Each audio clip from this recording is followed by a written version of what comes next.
তোমাদের যদি কারো এগুলো সম্পর্কে একটু আলোচনা মানে জ্ঞান রাখার দরকার হয় তাহলে আমাকে একটু বইলো, আমি একটা শর্ট 10 থেকে 15 মিনিটের ভিডিও বানাই দেবো। সরি আমি ওয়েস্ট দিলাম কেন, ইস্ট হবে। অ্যান্সারটা হলো বি। কোন রঙের বিচ্যুতি সবচেয়ে বেশি? তো এই জিনিসটা হইল লাল। এটা তুমি হইলো যে একটা ফর্মুলা দিয়ে মনে রাখতে পারো, একটা ফর্মুলা আছে আমাদের বিচ্যুতি কোণের, প্রিজমের বিচ্যুতি কোণের একটা ফর্মুলা আছে, ওইটা দিয়ে মনে রাখতে পারো।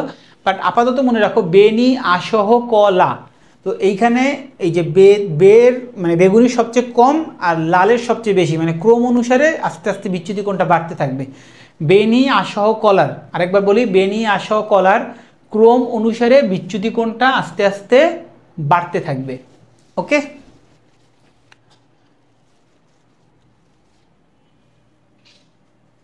সেটা কি আসলো?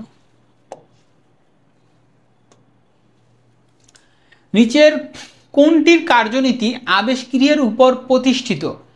তো আবেশক্রিয়া মানে জিনিসটা কি ছিল? একটা জায়গায় একটা পরিবর্তনশীল বিদ্যুৎ প্রবাহ যাবে, তার আবেশে আরেকটা তারে হইলো যে পরিবর্তন মানে বিদ্যুৎ প্রবাহর সৃষ্টি হবে পরিবর্তনশীল।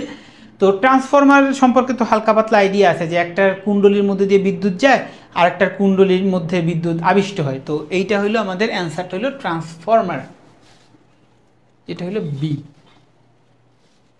ওকে, ট্রান্সফরমার। আচ্ছা এখানে